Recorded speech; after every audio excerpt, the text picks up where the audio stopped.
Hello friends, welcome to my YouTube channel Webinex technology. आज ये होने जा रहा है हमारा 104 वीडियोस रिएक्ट.जेएस ट्यूटोरियल सीरीज का और हम क्रिएट कर रहे थे हमारी स्टॉक एक्सचेंज एप्लीकेशन इन रिएक्ट.जेएस। सो आज इसका पार्ट 6 होने जा रहा है। So let's get started. So previous video में हमने देखा था कि हमने ये अमेजिंग सा फुटर कंपोनेंट क्रिएट कर लिया था। सो इनकेस अगर आपने अभी तक मेरे प्रीवियस वीडियो को चेकआउट नहीं करा है तो आप मेरे प्रीवियस वीडियो को चेकआउट कर सकते हैं। मैं प्रीवियस वीडियो का लिंक इस वीडियो को डिस्क्रिप्शन में प्रोवाइड कर दूंगा और आप टॉप राइट पर आई बटन पर क्लिक करके भी मेरे प्रीवियस वीडियो को चेकआउट कर सकते हैं। सो हमने देखा था कि हमने फुटर सेक्शन क्रिएट कर लिया था। सो फिर हम किसी भी पेज पर अगर हमारे नेविगेट कर रहे थे, लाइक होम पे भी हमारा हेडर फुटर हमें मिल रहा है, देन स्टॉक्स पे पेज पे जाएं तो हमारा हेडर फुटर मिल रहा है हमें, देन अबाउट अस पर जाएं तो अबाउट अस पर भी हमें हमारा header and footer, and watch list पर जाएं तो वॉच लिस्ट पेज पर भी हमारा ये हमें हेडर एंड फुटर मिल रहा था। बट अगर हम इसका कोड देखें, सो सबसे पहले अगर हम होम पेज पे जाएं तो हम हमारा नेव बार मींस बेसिकली हमारा हेडर और फुटर हम दोनों हमने हमारे होम के अंदर इंपोर्ट करके रेंडर किया है। सिमिलरली अगर हमारे वॉच लिस्ट पेज पर जाए तो यहाँ पे भी हमने हमारा हेडर फुटर दोनों हम यहाँ पर रेंडर कर रहे हैं। और हमारा अगर स्टॉक्स पेज पर जाएं तो हम ये भी हेडर फुटर यूज कर रहे हैं, और अबाउट अस पर जाएं तो यहाँ पे भी हम हमारा हेडर फुटर यूज कर रहे हैं। तो आप देख सकते हैं कि अगर हम कोड में जाए तो हमें हर पेज पर हमारा हेडर एंड फुटर हमें यूज करना पड़ रहा है। बट अगर एक लार्ज एप्लीकेशन की बात करें जहां पर हमारे पास थाउजेंड ऑफ पेजेस होते हैं, मल्टीपल पेजेस होते हैं, सो वहां पर हमें अगर हर बार ऐसे ही हेडर फुटर डालना रहेगा, सो ये हमारे एप्लीकेशन को काफी टाइटली कपल्ड और कॉम्प्लेक्स बना सकता है। इसके लिए हम क्या कर सकते हैं कि हम सोल्यूशन ये है कि हम हमारे एप्लीकेशन का एक लेआउट डिजाइन कर सकते हैं। आज की वीडियो में हम हमारा एक लेआउट डिजाइन करेंगे हमारे एप्लीकेशन का, और वहां पर हमारा हेड नेव बार और फुटर कॉमन रहेगा सभी पेजेस के लिए, और इस तरीके से हम हमारे लेआउट को क्रिएट कर सकते हैं। मैं आऊंगा हमारे कंपोनेंट्स में और एक नया फोल्डर क्रिएट कर लूंगा लेआउट के नाम से, लेआउट। और लेआउट के अंदर मैं एक नया फाइल क्रिएट कर लूंगा और इसका मैं नाम दूंगा app layout, layout dot JSX. और यहाँ पे मैं रिएक्ट एरो फंक्शनल कंपोनेंट को क्रिएट कर लूंगा और सिंपली यहाँ पर ऐप लेआउट की जगह मैं ले लूंगा हमारा रिएक्ट फ्रेगमेंट। इसे एक बार फॉर्मेट कर लेते हैं, रिएक्ट फ्रेगमेंट ले लिया मैंने। अब सबसे पहले क्या करूंगा कि मैं लाइक हमारे ऐप डॉट जेएस में जाऊं, तो ऐप डॉट जेएस में हम ये डिफ ऐप कंटेनर ले रहे हैं, तो इस डिफ को मैं ऐप डॉट जेएस में ना लेते हुए हमारे हमारे ऐप लेआउट के अंदर ले लूंगा, ऐप लेआउट के अंदर ले लूंगा। इसको मैं एक बार फॉर्मेट कर लेता हूं, ले लूंगा। और यहां पर मैं हमारे हेडर एंड फुटर को ले लूंगा, इंपोर्ट इंपोर्ट नेव बार, सॉरी हेडर नहीं, नेव बार, हमने फाइल का नाम दिया नेव बार। और हमारे फुटर को ले लूंगा, कंट्रोल एस सेव। इसको मैं एक बार फॉर्मेट कर लेता हूं। अब मैं क्या करूंगा कि जो मेरा नेव बार है उसको मैं यहाँ पे ले लूंगा, नेव बार, और फुटर को भी मैं इसी के अंदर रेंडर कर लूंगा, फुटर।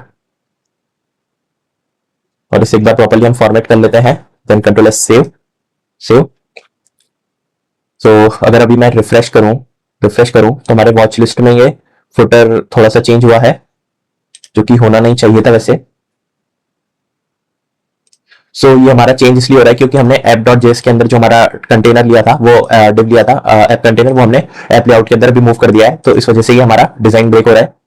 इसको अभी हम ऐसे रहने देते हैं। साइट राउट्स के अंदर चलते हैं। तो हमारा क्रिएट ब्राउजर राउटर के अंदर हम क्या कर सकते हैं कि हम एक नया हम पाथ क्रिएट करते हैं, लेट्स से। इसको मैं नाम दूंगा पाथ इसका हम फिलहाल स्लैश देंगे।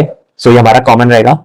और एलिमेंट में मैं इस बार दे दूंगा हमारा जो हमने नया पेज क्रिएट करा है ऐप लेआउट, उसको मैं ऐप लेआउट जो हमने लेआउट क्रिएट करा है उसको मैं इंपोर्ट करता हूं, ऐप लेआउट। और एलिमेंट में एलिमेंट में मैं दे दूंगा इस बार से ऐप लेआउट। और इसके पास एक और प्रॉपर्टी होती है हमारी, चिल्ड्रन। और चिल्ड्रन में मैं क्या करूंगा कि चिल्ड्रन के अंदर में ये पूरा जो हमारे रिमेनिंग पाथ है, जितने भी है हमारे राउटिंग के पाथ, वैसे as it is control X करूंगा और एज अ चिल्ड्रन दे दूंगा, इसे चिल्ड्रन दे दूंगा। और इसे एक बार मैं फॉर्मेट कर लेता हूं प्रॉपर्ली, कंट्रोल एस सेव। और अब चलते हैं हम हमारे स्टॉक एक्सचेंज ऐप पर। अब देखें हम, अगर अभी मैं होम पेज पे हूं तो मुझे मेरा हेडर और फुटर मिल रहा है, बट मेरा जो कंटेंट था होम पेज वो नहीं मिल रहा है। अगर स्टॉक्स पे चलूं तो स्टॉक्स पे भी सेम है, हेडर फुटर मिल रहा है बट कंटेंट नहीं मिल रहा है। और अबाउट अस पर भी चलूं तो हेडर फुटर मिल रहा है बट कंटेंट नहीं मिल रहा है। और वॉच लिस्ट पर चलूं तो वॉच लिस्ट पर भी मेरा नेविगेशन चल रहा है बट मुझे कंटेंट नहीं मिल रहा है। सो बेसिकली ऐप लेआउट से हमने क्या करा है कि हमारा बाय डिफॉल्ट पाथ हमारा ये रहेगा, हमारा स्लैश और स्लैश तो रहेगा ही, और एक हमारा रहेगा इसके अंदर ऐप लेआउट। सो हर बार हमारा ऐप लेआउट तो कॉल होगा बट इसके अंदर हम क्या कर सकते हैं कि हमारा रिएक्ट राउटर डोम का एक प्रॉपर्टी होता है आउटलेट। तो मैं यहाँ पे इसे आउटलेट यूज करूंगा, आउटलेट यहाँ पे यूज कर सकता हूँ। रिएक्ट राउटर डोम से मैंने ये इंपोर्ट कर लिया है। इनकेस अगर आपके उसमें इंपोर्ट नहीं होता है तो आप इस तरीके से इसको इंपोर्ट कर सकते हैं। एंड अब मैं देखूंगा कि अब मुझे डबल मिल रहा है। लाइक होम पे जाऊं तो मेरा हेडर फुटर भी मिल रहा है और ये भी मिल रहा है। वो इसलिए मिल रहा है कि एक तो हेडर फुटर मेरा रेंडर हो रहा है हर बार मेरा जब भी मैं कोई भी पेज या नेविगेशन ओपन किसी पेज को ओपन करूंगा तो बाय डिफॉल्ट मेरा ऐप लेआउट रेंडर होगा ही होगा। और साथ में मैंने इसको चिल्ड्रंस बता दिए हैं। सो अगर अब मेरा होम पेज था जो कि चिल्ड्रन होगा मेरा ऐप लेआउट का, सो चिल्ड्रन हमारा जो मेन कंपोनेंट है ऐप लेआउट वो हमेशा रेंडर होगा। और जो चिल्ड्रन मेरा रेंडर होगा with the help of outlet. So outlet क्या करता है कि हमारा किसी भी पेरेंट कंपोनेंट में जो भी चिल्ड्रन नेविगेशन होते हैं, राउट्स होते हैं, उसको वो रेंडर करता है चिल्ड्रन कंपोनेंट्स को। तो अभी अगर मैं देखूं तो मेरा हर पेज पे मुझे डबल मिल रहा है हेडर एंड फुटर। वो इसलिए क्योंकि मैंने होम पर अगर मैं जाऊं तो मेरा हेडर फुटर मैंने यूज कर रहा हूं। सो मैं क्या कर सकता हूं, यहाँ से हेडर फुटर को रिमूव कर सकता हूं और ये इंपोर्ट्स भी मैं हटा देता हूं। Then control S save.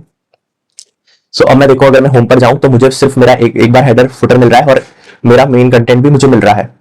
सो मैं एक बार फिर से हमारे आउटलेट पे आऊंगा, ऐप लेआउट पे आऊंगा और यहाँ पे मैं एक HTML एलिमेंट यूज करूंगा मेन और मेन के अंदर मैं मेरे आउटलेट को रैप कर लेता हूं और यहाँ पे मैं क्लास नेम देना चाहूंगा इसे फ्लेक्स ग्रो वन और इसे मैं एक बार प्रॉपर्ली फॉर्मेट कर लेता हूं। Then control S save. So just मैंने क्लास नेम ऐड कर दिया है जिससे ये कंपोनेंट हमारा ग्रो करता रहेगा फ्लेक्स बॉक्स के अकॉर्डिंग। सो अब हम देखें तो हमारे होम पेज में हमारे हेडर फुटर मिल रहा है और स्टॉक्स में जाऊं तो ये रिपीट हो रहा है। सो मैं क्या करूंगा कि बाकी कंपोनेंट से भी मेरा ये जो हेडर एंड फुटर था वो मैं रिमूव कर देता हूं।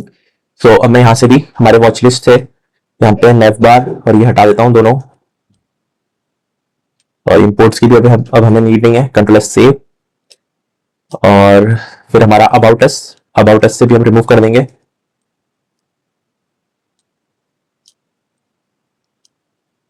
कंट्रोल एस सेव और लास्ट हमारा बच रहा है स्टॉक्स। सो स्टॉक से भी हम रिमूव कर देते हैं।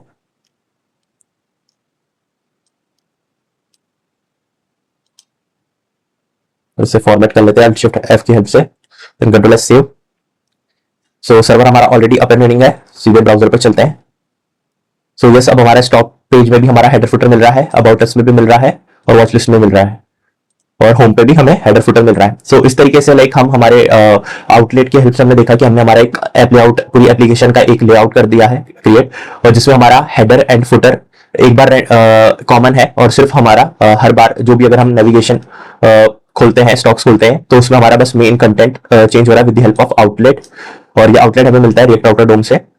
सो हमने देखा कि हमने हमारे क्रिएट राउटर की हेल्प से एक हमने मेन हमारा पेरेंट नेविगेशन डिफाइन कर दिया जो कि हमारा बाय डिफॉल्ट स्लैश है, और बाकी हमने जितने भी राउट्स थे हमारे वो हमने नेविगेशन थे या राउट्स थे वो हमने एज ए चिल्ड्रन बना दिए ऐप लेआउट के। सो अगर हम जब भी कोई भी पेज ओपन नेविगेशन पर हम क्लिक करेंगे, सो कोई भी पेज अगर हमें डिस्प्ले होगा, सो उसमें सबसे पहले हमारा ऐप लेआउट डिस्प्ले होगा। सो उसमें हेडर फुटर रहेंगे और हमारा ये आउटलेट रेंडर होगा विद द हेल्प ऑफ जो भी हमारा चाइल्ड कंपोनेंट होगा।